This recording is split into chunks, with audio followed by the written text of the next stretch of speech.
Igisagara ca Goma kimaze kuraswa Akakanya nk'uko imbuga zigiye zitandukanye harimo na BBC bihejeje kuvyandika, bikaba vyabaye mu rukerera guno munsi wa gatatu w'igenekerezo rya 11 kwezi kwa gatatu n'umwaka turimo. Nibisasu novuga yuko vyatewe n'amadrone ya FARDC CH4 mu bice canke muri quartier isanzwe ibamwo bamwe mu ndongozi mu ma responsable bizinyeshamba z'igihugu cy'u Rwanda. Ino nkuru nta byinshi turayimenya, ariko mumenye yuko abantu bagera kuri batatu bo bamaze kwasiga ubuzima, ndetse n'inzu zitari zike mu iyo quartier zamaze gusha ziratongoka muri ico gitero c'amadrone gejeje kuba kano kanya. Rero kugira ngo twinjire mu inkuru nido gino nkuru, mu nkundi manze mufyonde subscribe kutatabikora kugira ngo ibiganiro n'amakuru twashikiriza muzobe muraba mu bambere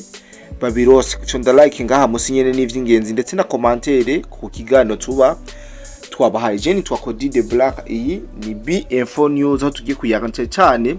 Ni kiganiro kigufi aho tugiye kuyaga ibijanye n'iki gitero kidasanzwe gihejeje kuba ngaha mu gisagara ca Goma.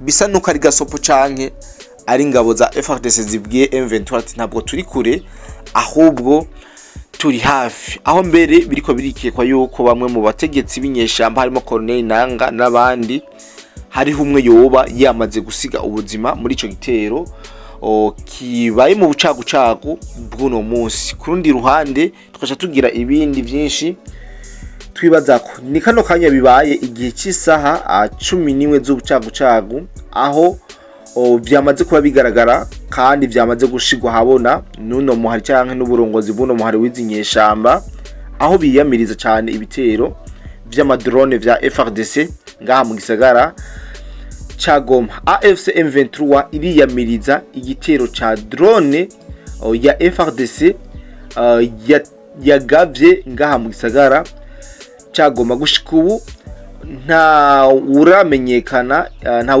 ivyahononekariye. M23 yo itangaza ko barashe mu muji utuyemo canke ubamwo abene igihugu kuguteza uruhagarara mu bantu, kandi ariko tubahiriza amasezerano ya Washington ndetse na Doha nk'uko M23 yayivuze mu Rwandiko yahise irekura ikitaraganya. FARDC yari imaze imisi satira umuji wa Goma nk'uko mwari mumaze imisi mubibona.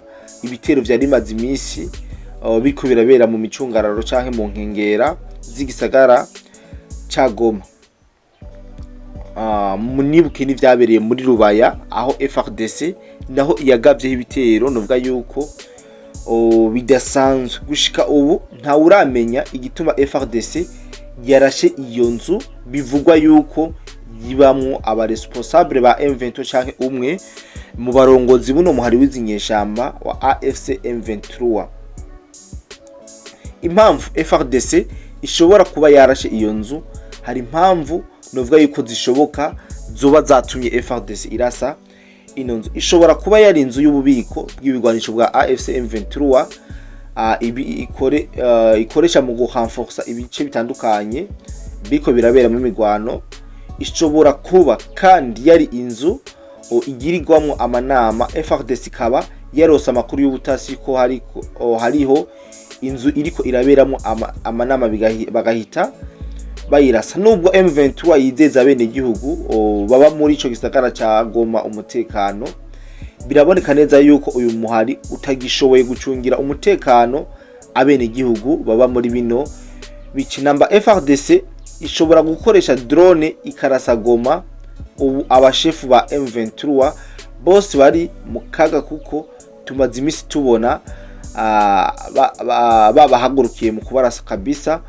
Mukaba muzi ko ari naho hatuye abarongozi bose b'uno mutwe w'izinyeshamba za AFC M23. Rero kubijanye n'ibi bitero canke iki gitero gihejeje kuba mu cagucagu ngaha mu gisagara ca Goma, ni gitero casuzugwe M23 canke caberetse yuko nubwo bari muri ico gisagara atakuhamara igihe canke ivyo bahora bishimiriza nk'ubwirinzi atabwo byo hagarika ibitero vya FARDC cyangwa drone ya FARDC kugeza kano kanya, kuko M23 nta utazi yuko ifise ivyuma vy'ubwirinzi, ariko muri kano kanya habaye ibi dushobora guca twibaza ati eske nyamba M23 ifise ivyuma vy'ubwirinzi uno munsi vyari bisinziriye ku buryo amadrone ya FARDC yinjira akadobera kugeza naho muri quartier ibamwe bano bategetsi bizinyisha mbazo Rwanda.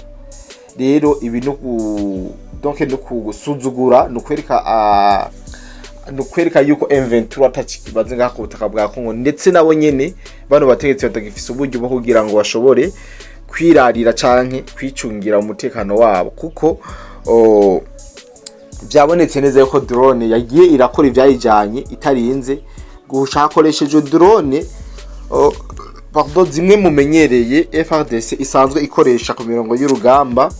Ajya amadrone ya CH4 niyo yakoze kuri uno munsi muri iki gitero cabaye igihe cy'isaha 11 z'agatondo n'iminota 12 nkuko amakuru yagiye aratugeraho. Rero ubwoba ni bwinshi kabisa, ubwoba ni bwinshi haba mu bene igihugu ndetse n'izinyeshamba ngaha mu gisagara ca Goma. Tension kabisa yaduze, nta worinda kubiteba ko ariko tension yaduze. Tuja tubabwira yuko hari hamaze n'imigwano ariko harabera imigwano y'urutavanako aha muri Nyiragongo.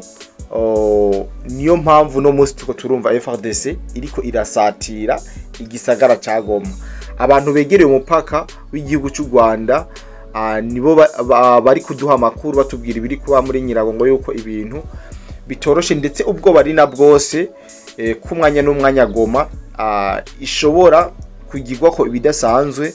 Wazarendo basaze kabisa, ntibashaka gusubira inyuma canke ngo batakaze umwanya, kuko abo banyarwanda bo bavuga ati umwanya n'umwanya wazarendo turayibona yamaze kwinjira muri Gisenyi.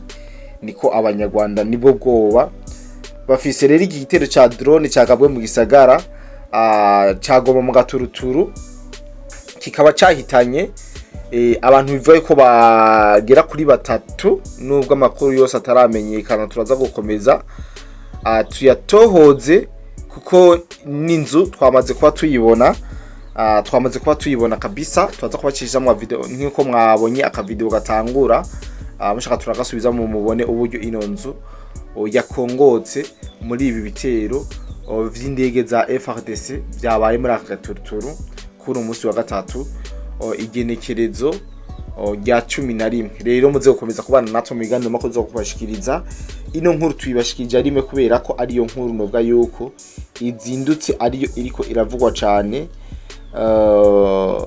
ariyo nkuru novuga yuko idasanzwe. Iyi nzu yarashwe mubona bivugwa yuko yo bari inzu ya Colonel Nanga, nubwo amakuru ataraje habona tumenye ukuri kwa vyose. Niyo makuru novuga yuko ariko aracicikanaho, ariko turaza kugerageza kumenya ati eske iyi nzu yapfiriyemwo bande, ni bande bari bayirimo nkuko amakuru abivuga. Ndetse ibinyamakuru canke bamwe mu bakora zino nyeshamba z'igihugu cy'u Rwanda bari kwandika yamuhe mwizi mbuga ngurukana bumenyi, aho bari ko baravuga ati igitero cyabaye igoma cy'ubwiyahuzi cha drone igoma muri iki gitondo cishe ngo abantu 3 ngo harimo ngo umukecuru ngo ufise ubwene igihugu bw'Ubufaransa. Uruhande rw'ingabo za leta FARDC ntaco ruravuga kuri ico gitero ca mbere mu mezi menshi kuri uyu muji umaze warafashwe n'izinyeshamba cy'igihugu cy'u Rwanda. Ibi rero ni propaganda, ntabwo twobitebako. Iyo igihe bitwaza yuko barashabene igihugu kumbe bameshe zino nyeshamba biturayimenyereye, nta no bitakaza ku mwanya. Ariko amakuru y'ukuri kandi yizewe turaza gukomeza tuyatohoze kubijanye n'iki gitero gihejeje kuba Akakanya. Turaza kugerageza kabisa tugihige tukive imuzi n'imuzingo dushobore kumenya byinshi kandi bikwiye kuri iki gitero ca Goma. Ariko ndabona ibinyamakuru byinshi biriko birandika ibijanye n'ino nkuru ya Goma. Ino nkuru ya Goma ishobora kubutaba mu kiganiro kimwe, ahubwo ikaza kuba seri ikaza kuba seri kabisa, ikaza kuba seri canke urukurikirane rw'inkuru, kuko tuza kwenda turahamenyera byinshi ku byabereye ngaha mu gisagara ca Goma. Dushobora kumva abantu benshi bahaguye yes turaza gufata umwanya kugira ngo dushobore kubabwira byinshi ingene vyifashe, ariko mwumve yuko tension mu gisagara ca Goma kabisa ibintu bitari kiri vya bindi, ibintu ntibikiri vya bindi nivyoroshe, ndetse no ku rubuga rw'izinyeshamba bamaze kuba bavyandika ngo bira ngo provisoire de l'attaque terroriste perpétrée par drone par le régime de Kinshasa contre la ville de Goma.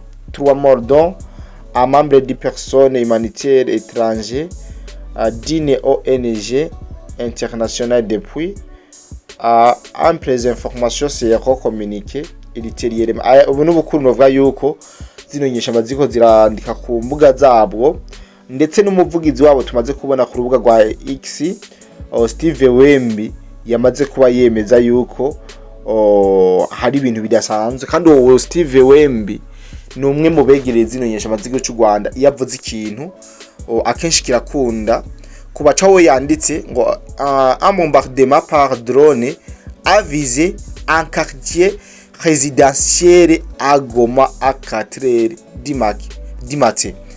Quartier résidentiel nkuko Steve Wembi yavuze ngo la résidence de monsieur Pascal de la nationalité belge est responsable de Toyota à Goma a été ciblée par l'attaque et est située à quelques mètres de la résidence de madame Olive Lambe Kabila, ancienne première dame. Mwumvi no nkuru. Elle est située à quelques mètres de la résidence de madame Olive Lambe Kabila, ancienne première dame.